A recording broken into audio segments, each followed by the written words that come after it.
territoires de la Fondation SCP contiennent des milliers de créatures et de spécimens anormaux. Chaque fois que cela est possible, tous les spécimens sont examinés par des scientifiques afin d'identifier et d'expliquer les forces qui leur confèrent leurs propriétés inhabituelles. La recherche est souvent entravée par le danger des spécimens eux-mêmes, ou en raison de la difficulté à trouver une explication scientifique à leurs propriétés anormales. SCP-250 est l'un de ces spécimens les plus complexes. C'est un squelette de dinosaure vivant appartenant à la classe Euclide. La créature agit de manière agressive envers les gens, il est donc assez difficile d'examiner le spécimen et de comprendre pourquoi il est vivant. Parmi le personnel de la Fondation, une histoire raconte qu'il aurait été ressuscité par un sorcier. SCP-250 ressemble au reste fossilisé mais animé d'un allosaure. Ces prédateurs vivaient sur Terre pendant la période jurassique, il y a environ 145 à 155 millions d'années. Le plus grand d'entre eux atteignait 11 mètres de long et pesait plus de 4 tonnes. SCP-250 est complètement dépourvu de tissu musculaire. Il se compose de 153 os de dinosaures fossilisés et de 14 os créés artificiellement. Ceux-ci sont faits de plâtre et de fibres de verre. Ce squelette est animé par une force inconnue et se comporte comme le ferait un animal vivant. Il doit chasser, manger et dormir, sinon le spécimen devient encore plus agressif, qui est naturel pour un animal affamé et fatigué, en particulier pour un prédateur comme celui-ci. Pour répondre à ses besoins, SCP-250 a été placé dans une enceinte qui imite autant que possible son habitat naturel. Il occupe un terrain de 50 mètres sur 50, les murs de l'enceinte mesurent 15 mètres de haut et 1 mètre d'épaisseur et sont recouverts de plaques d'acier. L'enceinte recrée les conditions d'un écosystème stépique, y compris la végétation et le climat approprié. Selon le protocole, les plantes sont entretenues de façon hebdomadaire. La température dans l'enceinte simule les changements qui se produisent dans la steppe entre le jour et la nuit. Pendant la journée, il varie de 20 à 28 degrés Celsius et la nuit, il descend entre 10 et 14 degrés. Pendant ce temps, l'humidité est maintenue à environ 8%. Bien qu'il n'ait pas d'organes internes, SCP-250 se comporte comme s'il en avait. Cela signifie qu'il a besoin de nourriture. Suite aux observations, il a été décidé de lui donner un cochon vivant tous les 2 jours pour la chasse. Cela suffirait à satisfaire le besoin apparent de ce spécimen. SCP-250 chasse l'animal et le mange. En raison de son manque d'organes internes, le spécimen écrase simplement la nourriture avec ses mâchoires. Les morceaux mâchés tombent à travers les espaces entre les os, puis la créature les ignore. Le prédateur s'endort tous les soirs à l'heure dite de la nuit. Ce n'est qu'alors que le personnel de la Fondation est autorisé à pénétrer sur son territoire, au plus tôt 1 heure après son endormissement. Les spécialistes nettoient les restes de son repas quotidien et également le spécimen lui-même. Toutes les parties du squelette doivent être maintenues propres. La procédure de nettoyage implique l'utilisation d'air comprimé et de balais. Toute tentative de retrait d'os du squelette de SCP-250, qu'il s'agit d'un os réel ou artificiel, doit être empêchée. Cela augmente le risque que le spécimen se réveille, blesse ou tue les employés dans l'enceinte. Il est établi que le spécimen essaiera de manger n'importe quel être vivant pénétrant dans son abri, car il considère toutes les créatures vivantes comme sa proie. On ne sait pas non plus si les os de SCP-250 pourraient être endommagés s'il était placé dans une situation où un vrai dinosaure serait blessé. Le comportement du spécimen est stable si le protocole standard est suivi. Le comportement stable contribue à la compréhension scientifique des paléontologues de ce à quoi ressemble la vie des allosaures. Nous savons que le squelette lui-même n'a pas montré de propriétés anormales pendant longtemps. Environ 80% de ces fossiles ont été découverts au XXe siècle. Pour des raisons de sécurité, l'emplacement du site de fouille et la date exacte de la découverte ne sont pas divulgués, ni le nom du musée où le squelette a été transféré. Dans ce musée, le squelette a été assemblé puis présenté dans le cadre d'une exposition. Reste la question de savoir si le vrai squelette a été exposé ou s'il s'agissait d'une copie. Presque tous les musées du monde ont tendance à créer des copies en plâtre ou en plastique pour l'exposition, tandis que les vrais fossiles sont stockés dans des salles spéciales afin de les préserver. Cependant, l'authenticité du squelette du spécimen n'est pas en cause, il s'agit en fait de restes fossilisés de dinosaures. Les propriétés anormales du spécimen ont fait leur première apparition dans les années 2000. Une nuit, le squelette s'anima et tue un inconnu qui s'était introduit par effraction dans le musée. En plus de cela, la même nuit, le bureau d'une paléontologue dans le bâtiment du musée a été détruit. Personne ne l'a vu depuis l'incident. Le corps du mystérieux visiteur nocturne a été tellement mutilé par la créature qu'il était impossible de savoir qui il était, mais les restes ont été clairement identifiés comme étant de sexe masculin. Au moment de l'incident, des employés de la Fondation travaillaient déjà sous couverture au musée.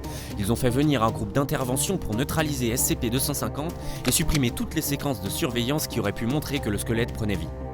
Le personnel du musée, les témoins potentiels et les policiers qui sont arrivés sur les lieux le lendemain matin ont également été interrogés. Les forces de l'ordre ne s'intéressaient qu'au cadavre et à la disparition du médecin.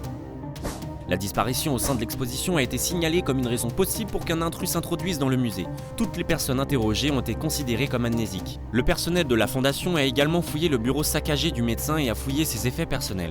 Parmi les documents, ils ont trouvé un article scientifique évoquant le squelette. Il indiquait que la classification actuelle du squelette en tant qu'Allosaurus fragilis était peut-être inexacte. En raison du niveau élevé d'agression de SCP-250 et de ses tentatives de dévorer tout ce qui est vivant, les scientifiques ont été incapables de mener les recherches nécessaires. À ce titre, la force qui anime le spécimen est encore inconnue. Néanmoins, les spécialistes de la Fondation sont parvenus à proposer quelques explications. Les territoires de la Fondation contiennent un grand nombre d'agents infectieux. Une théorie suppose alors qu'un virus intelligent inconnu aurait pu mettre le squelette en mouvement. Mais cette théorie n'a pas été confirmée. Premièrement, le virus doit se propager activement pour que cela soit vrai, et aucun cas de ce type n'a été enregistré. De plus, des experts ont mené une expérience en plaçant plusieurs squelettes d'animaux, dont ceux de dinosaures, dans une chambre contenant le virus, et aucun d'entre eux n'a pris vie. Deuxièmement, même un virus inconnu des scientifiques ne pourrait affecter les tissus morts. Ils nécessitent tous l'utilisation des fonctions vitales des cellules d'un autre pour survivre. Et même si le virus avait été programmé pour se répandre dans un organisme, un squelette n'est pas un organisme, c'est juste un squelette. L'un des chercheurs a suggéré qu'un virus aurait pu provoquer la résurrection du squelette si le dinosaure était mort 50 à 100 ans au plus tôt. Pour ce faire, soit la créature aurait dû voyager dans le temps depuis le passé, soit elle aurait dû être recréée par génie génétique. La probabilité que les deux événements se soient produits simultanément, un dinosaure cloné et un dinosaure voyageant dans le passé et infecté par un virus inconnu, est extrêmement faible. En plus de cela, les agents de la Fondation traquent habituellement les activités suspectes des organisations et des individus. La Fondation aurait déjà su s'il existait une ferme de fossiles vivants quelque part sur Terre. Les théories qui citaient des formes de vie extraterrestres ou des créatures d'autres dimensions n'ont pas gagné beaucoup de terrain. Lorsque les données originales sont prises en considération, ces théories sont également considérées comme improbables. Une chose à noter, les employés de la Fondation qui travaillaient sous couverture dans le musée avaient signalé l'apparition de représentants de la Global Occult Coalition. Parce que ces informations ne sont pas directement liées à SCP-250, elles n'ont pas été saisies dans la base de données des spécimens. Les représentants du GOC ont également pris contact avec des agents de la Fondation qui avaient travaillé sur les lieux après que le squelette eut pris vie. Il est rapporté qu'ils sont récemment entrés en contact avec le Conseil O5 pour demander l'accès à SCP-250. Il n'y a toujours pas de correspondance officielle de cette demande. La Global Occult Coalition et la Fondation SCP travaillent régulièrement ensemble pour capturer et détenir certains spécimens. C'est le GOC qui a développé le mécanisme mystique pour contenir SCP-2845, autrement connu sous le nom de Dieu. Cette coalition contrecarre les manifestations de phénomènes hostiles à travers le monde, le paranormal, le parascientifique et le paratemporel. L'un des grands principes de la Global Occult Coalition est de maintenir le plus haut niveau de secret possible. Secret non seulement des organisations civiles, mais aussi des organisations ayant des liens avec la GOC comme la Fondation SCP. C'est pourquoi il n'y avait pas de données précises concernant les raisons de l'intérêt du GOC pour SCP-250. Mais il y a sûrement une part de vérité dans cette rumeur au sein du personnel de la Fondation qui dirait que le squelette aurait été réanimé par un sorcier. La réponse se trouve peut-être dans un poème écrit par l'occultiste Louis-Claude de Saint-Martin intitulé « Le crocodile ou la guerre du bien et du mal ». Dans le poème, le mystique décrit le fonctionnement de la chaîne dite magique. L'un des personnages raconte un discours qu'il a entendu d'un hiérophante de la magie noire. Pendant qu'il parlait, un faisceau de lumière est apparu de l'extérieur. Il entra dans le cœur du prêtre et repartit dans la direction opposée. Le héros, en suivant le faisceau, est tombé sur un donjon où il a trouvé 14 personnes sur des chaises en fer assises en cercle. Au centre d'un cercle se trouvait une autre chaise plus haute pour l'hiérophante. Il y avait des rayons de lumière venant de chacun des membres de l'assemblée et du grand prêtre lui-même. Ces rayons convergeaient vers la chaise de hiérophante. Notamment, il y a 14 os artificiels dans le squelette de SCP-250, ce qui correspond au nombre de participants au rituel décrit précédemment. Selon la Global Occult Coalition, le prêtre agit comme une sorte de batterie astrophysique qui collecte et redirige l'énergie. Parfois, une telle chaîne peut créer un nouvel être astral, ou même utiliser une personne à la place d'une autre comme médium. Les os ont également une grande signification dans les pratiques occultes. Les sorciers étaient connus pour les utiliser pour créer des artefacts aux propriétés anormales. De nombreux employés de la Fondation SCP sont sceptiques envers la Global Occult Coalition, mais il faut l'admettre, son travail avec de particuliers spécimens a été prouvé. Actuellement, ils détiennent avec succès un certain nombre de spécimens, dont SCP-1374 et SCP-1583. L'intérêt important du GOC pour le squelette confirme presque l'implication des forces parascientifiques dans sa réanimation. En particulier, le secrétaire général adjoint à la sécurité occulte, D.C. Alfiné, a personnellement visité la zone de détention de SCP-250. C'était après un rapport selon lequel un squelette de dinosaure avait été vendu lors d'une vente aux enchères à Paris. Selon les scientifiques, les ossements qui ont coûté 2 millions d'euros correspondraient à une espèce d'Allosaurus carnivore jusqu'alors inconnu. Selon les paléontologues, le propriétaire de ce squelette et un Allosaurus sont à peu près aussi similaires qu'un homme et un gorille. La personne qui a acheté le squelette a souhaité rester anonyme, mais il a promis de louer les restes au musée. Ces données suggèrent qu'une cérémonie de chaîne magique a été réalisée dans le musée qui abritait SCP-250. Pour une raison inconnue, tous les participants ont placé leurs artefacts, des os en plâtre et en fibre de verre, dans le squelette du dinosaure. Notamment, les dossiers du paléontologue manquant indiquaient que le squelette de SCP-250 différait des espèces connues d'Allosaurus, tout comme le squelette vendu aux enchères à Paris. La docteure elle-même aurait pu faire partie d'une organisation occulte et aurait pu être blessée lors d'une cérémonie qui aurait mal tourné.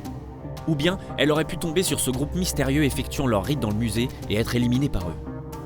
L'expérience avec SCP-250 a apparemment échoué. Un deuxième squelette a été acheté pour une nouvelle tentative, ce qui représente la menace de créer un autre spécimen SCP. Les scientifiques de la Fondation n'ont toujours pas été en mesure de comprendre pourquoi le squelette a pris vie, donc on ne sait toujours pas comment traiter un SCP-250 potentiellement modifié. Dans l'état actuel des choses, il y a de fortes chances que la Fondation coopère avec la Global Occult Coalition concernant ce spécimen. Si vous avez des idées sur les explications scientifiques de la réanimation du dinosaure ou sur les rituels mystiques organisés dans le musée, partagez-les dans les commentaires ci-dessous. Aimez cette vidéo et assurez-vous de vous abonner à notre chaîne pour rester informé des cas les plus dangereux et les plus classifiés de la Fondation SCP.